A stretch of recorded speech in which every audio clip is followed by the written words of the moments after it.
So this is a review for Tock Tuckered, released in 1944. It's the 427th in the series, and it's directed by Bob Clampett. You can find this short on the Looney Tunes Superstars Daffy Duck set, and I will link below to that set. A HD version is lurking about as well, which is what I'll be using for this review. In case you haven't seen this one, in fact, this one might seem a bit familiar, especially if you like Gabby and, well, Porky's Badtime story, because this is a remake. It's the same story where you've got Porky and Daffy, they oversleep, they sneak into work, they annoy their boss who threatens to fire them if they don't come to work on time the next day. We get a whole bunch of shenanigans happening at night, and we get a big punchline at the end, which you probably already figured out, but it's a pretty good one, and we'll definitely go through it. So first up you're going to see is a re-edit of the original commentary I did before I had to take that down, and then you'll hear some new thoughts from me. So without further ado, let's get into it. And with me today are my fellow alarm clocks, I guess, Austin Kelly and Steph Stilley. Say hi. Hi, everybody. Hiya. They really were hoarders, weren't they? I mean, all that stuff was rationed back in the day with, you know, gas and the tires and all that. So I guess a lot of people would have been really pissed off at Daffy and Porky. Haven't we, it's a remake. Am I getting deja vu here? Yeah, well, it's definitely a remake, but yeah, it's a remake. The original cartoon, which was Porky's Badtime story that featured Gabby as opposed to Daffy, which we all know Gabby's the better character, right? I mean, come on, guys. Oh, God, gotta give Gabby some love. Yeah. You know, this one's clearly the superior cartoon because of the fact that well, for starters, it's got Daffy in it, so that's already miles ahead. But also, it's interesting to see the two cartoons because they were done by two different animation units, even though it was the same director. That's definitely Ray Katz. Obviously, the guys at Termite Terrace and the Schlesinger Studio love poking fun at their bosses for obvious reasons, just because they were so kind of lifeless and sometimes tasteless. Pretty good job you have, though, where you can make fun of your bosses and still get paid for it. Yeah, exactly. Yeah. They have their things to like about it. I think the music in the other one is better, though the scores are kind of similar, but there are minor changes and, you know, added bits here and there. There's some excellent added gags in this one that give you that little bit of, you know, 40s Clampett insanity with, like, you know, the Rod Scribner scene of, like, Daffy shooting the moon to the ground. That's a pretty funny one if you freeze frame that.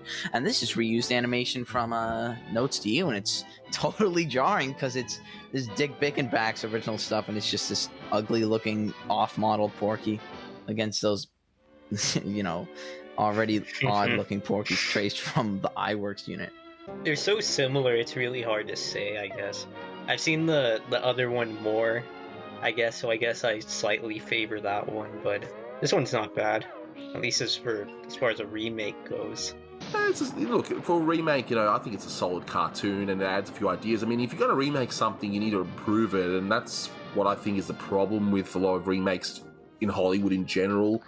You know, if you're going to take something that was good originally and you're going to remake it, you got to add something. Otherwise, what's the point? I generally agree, but it's like, you know, I don't know why they chose to remake this one out of all things. It's kind of weird because, like, 43 is full of, like, Clampett's most ambitious and daring films, and then 44 is just, like, remakes, rehashed ideas, reused animation stuff, and, you know, I mean, I get that you had to remake something for whatever reason, but, like, you could have done a better cartoon because he did a lot of nicer stuff. No offense to Clampett in the later 30s that he could have easily redone in color.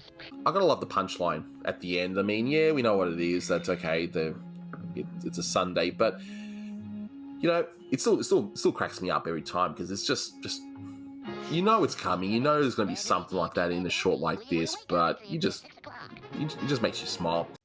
So those were the original thoughts, and rewatching this short again, I definitely have quite a few more to say. Now, as mentioned in the track, this short is a remake of the short Porky's Badtime story, and it features Gabby instead of Daffy. Just to put it in context for those who aren't aware, and most of you probably are, but anyway, By the time Porky's Badtime story had come out, Daffy Duck had already appeared in his first short called Porky's Duck Hunt, but by this point the studio would have only known of him being a breakout character around the time that Badtime story was released. And since that short, Gabby was retired, which I know the millions of Gabby fans were upset about that, and Daffy became Warner's new star, and would often be teamed up with Porky, so naturally it's going to make sense for him to be in the short instead of Gabby. Although one does have to wonder what a 40s Clampett Gabby would be like, but anyway, I guess we'll have to travel to another dimension for that sort of thing, right? So let's take a look at the short again for the few things that I missed or some new observations since watching it again. So I love the length of time the alarm clock goes in this gag in the beginning, and I can imagine many people watching this can relate to sleeping through their alarm, myself included, guilty as charged. And the animation of the two dressing up, what a swell time to get up. And I also noticed in this one, Porky's also wearing pants, which doesn't happen too often. Normally, Clampett shorts have Porky pantsless. So go figure, right? And I even rechecked Badtime story, and sure enough, he wore pants there too. So maybe it was just an easier thing to do to have him wear pants so they could reuse the original animation in the original short. And I love the background when the two actually arrive, and you can see the background. Dr. Brown, leap in, limp out. And apparently they also have cigars and candy there too. Now the cars are the same as Badtime story, but this shows how TikTok plus things. Clampett didn't need to do that extra background gag, but it does add to things, so at least when he does a remake such as this, he does add to it, which is always great. And in this short, they work for the Fly-By-Night Aircraft Company, maybe because this came out during World War II, they wanted something related to the war in some way, as opposed to the Peter Piper Pickled Peppers. I'll admit I prefer the older gag there, but anyway, whatever. It's fine. But it's funny how they're sneaking into work now. Surely by now the boss knows they weren't there, and even if they did sneak in, they would get caught anyway, because of the way they would punch in for the day, but whatever, we just go with it. And in Tock Tuckered, Daffy also winds back the clock. Gabby doesn't do that in the original short, but Daffy does it here, and that's presumably to get more hours. So the alarm goes off, and it feels like it's a better gag as a result, because it's like the alarm goes off because of Daffy trying to score extra hours, so it's definitely an improvement. So in Tock Tuckered, Katz is the boss versus the generic bulldog boss guy in Badtime. It doesn't really make too much difference if you don't know the in-joke, but honestly it's fine. But I love Mel Blanc's delivery though, and I'll admit I prefer his delivery in TikTok better, but again, that could just be simple case of experience that Mel Blanc just got better and better over the years. Well, if it isn't the Rover Boys, and only 2 hours late, too. Oh, it's a shame you boys had to come to work today. Why, I would have been glad to bring your work out to you. Now get this! If you're late one more time, you're fired! Well, if it isn't the Dover Boys. And only 2 hours late, too. Oh, if you had only let me know, I would have gladly brought your work out to you. Now get this! If you're late one more time, you're fired! Get to work! And he mentions the Dover Boys, and that's a reference to the Rover Boys, which was a popular juvenile book series from earlier in the century. And yes, Chuck Jones also released a short called The Dover Boys, which parodied that series. And I just love Mel's yell when he's like, get to work, and the pair just runs out. And of course, it caused some property damage. I've always loved that gag. Now it's bedtime, and it's only 8 p.m. So I'm guessing, yeah, they really want to keep this job. And I love that delivery of, you heard the boss, if we are late one more time, we'll get... And then Porky goes off, and he's like, canned. 8 o'clock. This is a swell time to hit the hay. And well, you heard what the boss said. If we're late again, we'll lose our... We'll get canned. So again, with experience, Mel Blanc over the years just got better and better at doing that sort of thing. So just some comparisons between the two shorts. So both start off with the same cat gag, although I do like the execution better in Tock Tuckered. It starts more slow and then gets more and more annoying. Now, according to Keith Scott, those sounds were done by Mel Blanc himself, and it's also the pain I feel being a cat owner too, hearing such noises in the middle of the night. It's 4 a.m, let me in, but anyway.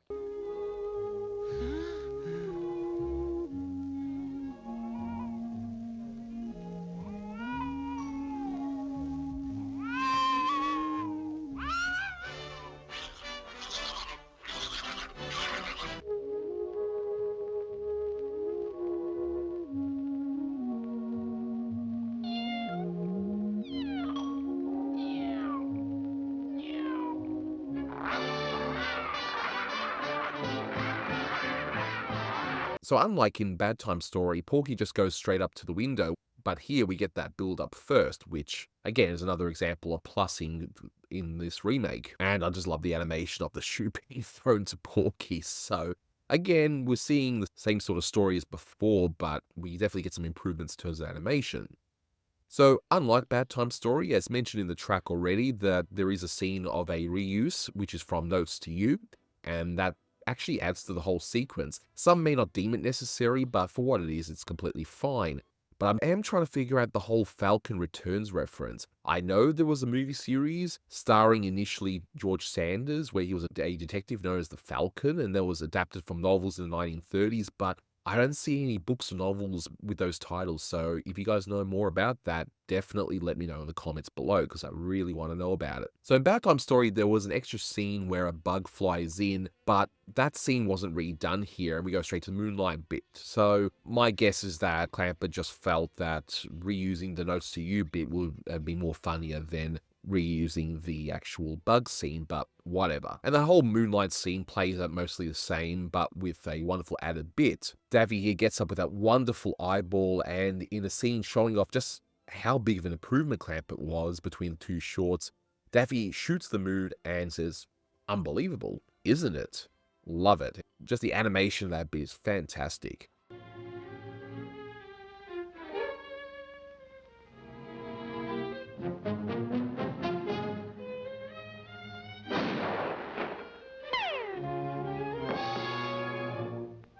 Unbelievable, isn't it? I think it's Scribner, but if I'm wrong, definitely let me know in the comments below. The storm scene plays out the same way, complete with Daffy seemingly at first thinking that Porky may have wet the bed before realizing that no, the ceiling is leaking, and I love him saying, "Why doesn't anyone fix these things?" That delivery, I wonder if it's from a movie or a radio show or something, because it sounds like it's something might be through there, or not, I don't know. But if you do know of it, definitely let me know in the comments.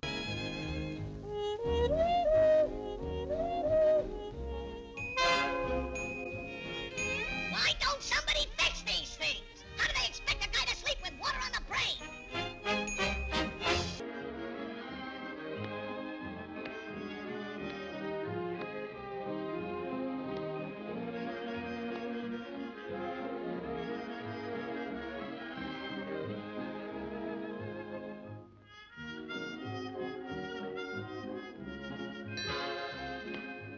Why doesn't somebody fix these things?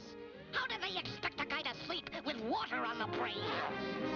And the scene plays out the same again. We got the whole lightning strike on the umbrella being bad luck, and of course Niagara Falls. So the whole bedtime sequence is mostly the same, just with better animation and a few improvements in some of these gags. And both shorts end up the same way, with both realizing that, oh, it's Sunday when it's actually do get to work, which is the big punchline, and we hear Daffy saying, "Now he tells me," while hitting himself. So we end up pretty much the same. They go back home, they go back to sleep, and the big exception in Tock Tuckered is that now Porky shoots the clock, and the clock now dies in an overdramatic fashion. So there you are. So between the two shorts, it's really no contest. Tock Tuckered works better in every way. It just about improves on everything. And look, I don't mind Gabby, but Daffy's a superior character and he definitely works better here.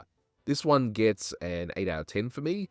It's not Clampett's best, and it's quite clear that it is a cheetah short, so he's ambitious in all these other shorts, so he has to do these other cheetah shorts just to make up lost time, I guess. But anyway, it's still a great one to watch. I just can't show it to you here because it's still under copyright and YouTube will just block the video. But in any case, that'll do it for this one. Thank you so much for watching, guys, and until next time, take care.